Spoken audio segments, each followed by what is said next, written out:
Halo semua, kembali lagi bersama saya Muhammad Arif Wardana. Kali ini kita akan membahas dulu ya mengenai PHP ataupun intronya. Jadi sebelum kita masuk ke codingannya, sintaksnya si PHP, kita akan bahas dulu nih. Jadi apa itu PHP? Jadi PHP ini merupakan bahasa pemrograman web yang dapat disisipkan ke dalam HTML. Jadi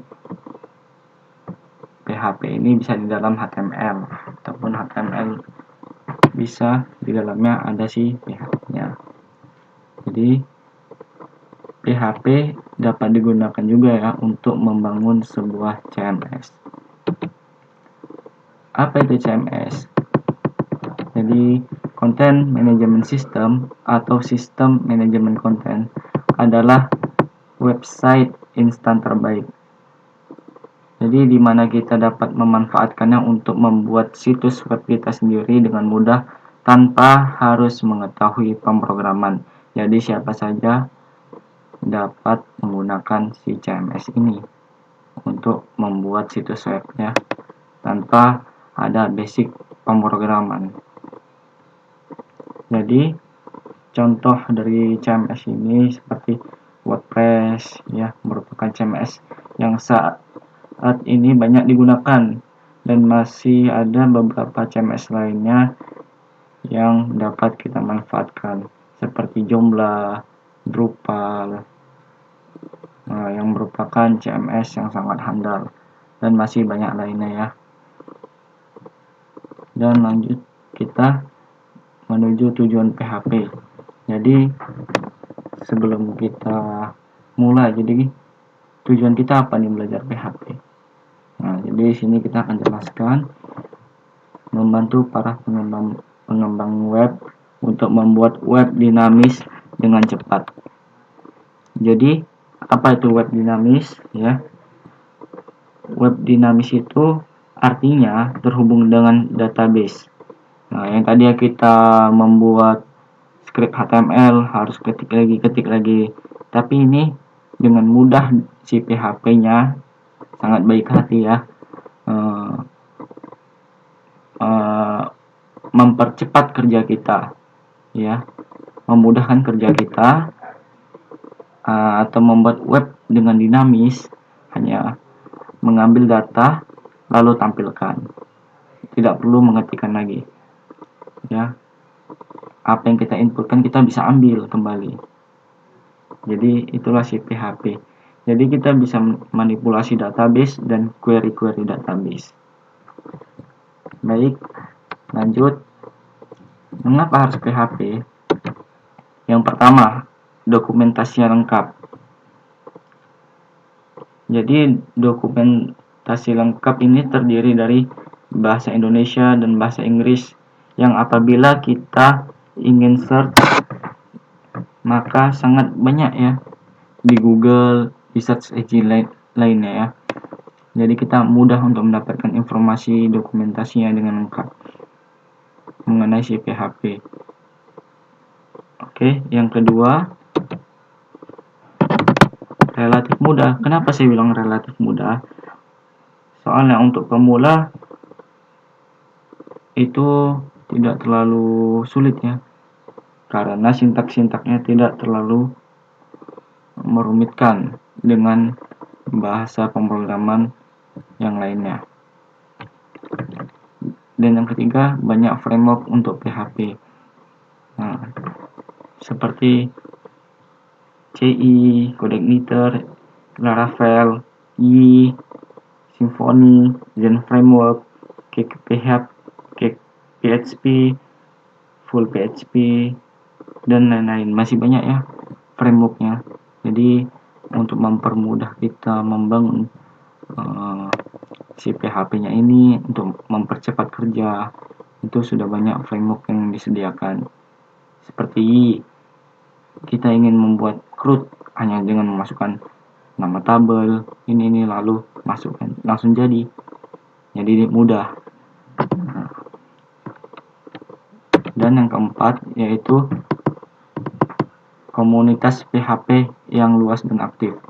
Seperti yang kita ketahui, PHP ini ya mempunyai komunitas baik dari segi website, media sosial, dan lain-lain itu sangat luas. Nah, seperti contohnya Facebook.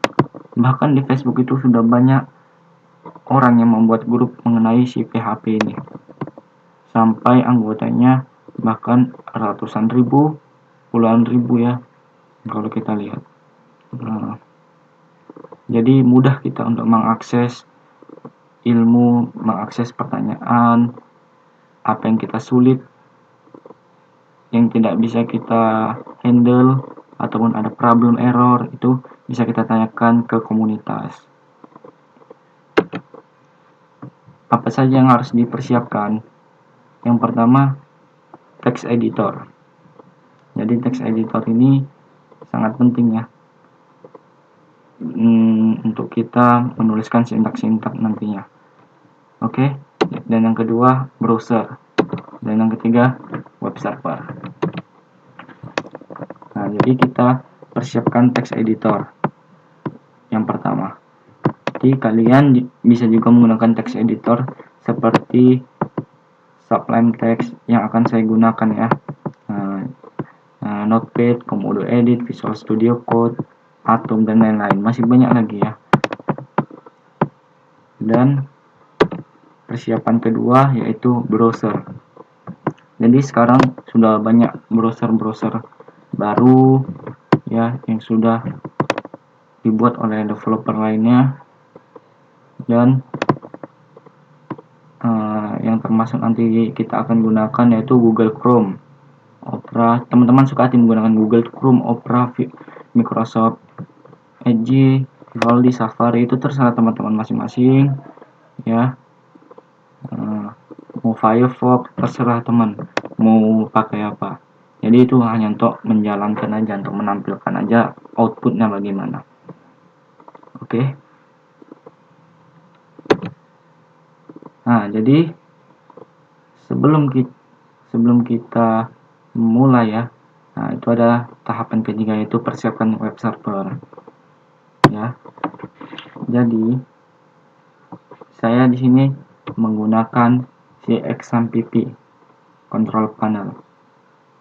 Nah, jadi di XAMPP ini disitulah nanti kita dapat menjalankan script, dapat menjalankan database-nya.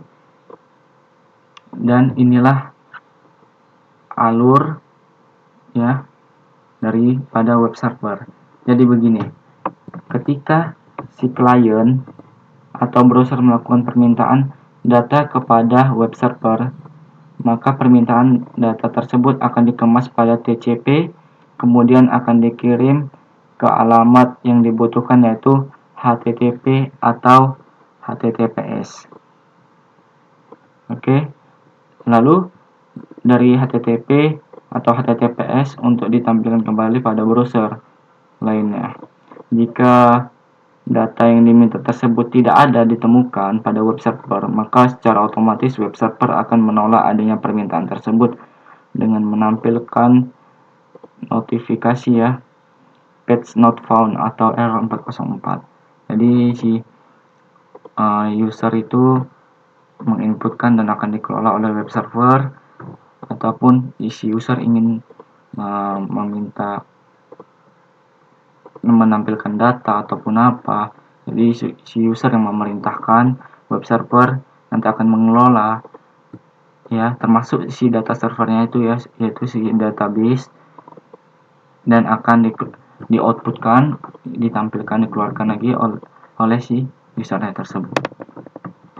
Oke teman-teman, mungkin dapat dipahami ya tentang alur daripada web server tersebut. Dan ya, mungkin teman-teman belum tahu itu apa C ya, atau MySQL. Nah, jadi gini, kan PHP tadi berjalan di sisi server ya. Untuk itu memerlukan web server untuk dapat menguji script PHP. Jadi ada banyak web server yang bisa kita gunakan. Salah satunya Apache. Ya, yang saya gunakan nih di XAMPP. Kalian dapat download di link deskripsi ya. Lalu MySQL ini apa? Jadi MySQL ini sebenarnya ya merupakan turunan salah satu konsep utama dalam basis data yang telah ada sebelumnya. SQL, Structured Query Language ya. SQL adalah sebuah konsep pengoperasian basis data terutama untuk pemilihan atau seleksi dan pemasukan data yang memungkinkan pengoperasian data dikerjakan dengan mudah secara otomatis. Kalau menurut saya ya, MySQL merupakan salah satu dari sekian banyak RDBMS atau Relational Database Management System yang didukung PHP dan bisa kita gunakan untuk menyimpan data. Dan ada kabar baiknya lagi, MySQL berlisensi open source alias gratis. Jadi teman-teman dapat download ya di link deskripsi. Baik.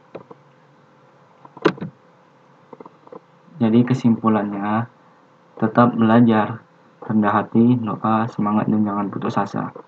Begitu saja dari saya, Muhammad Arfulana. Saya pamit.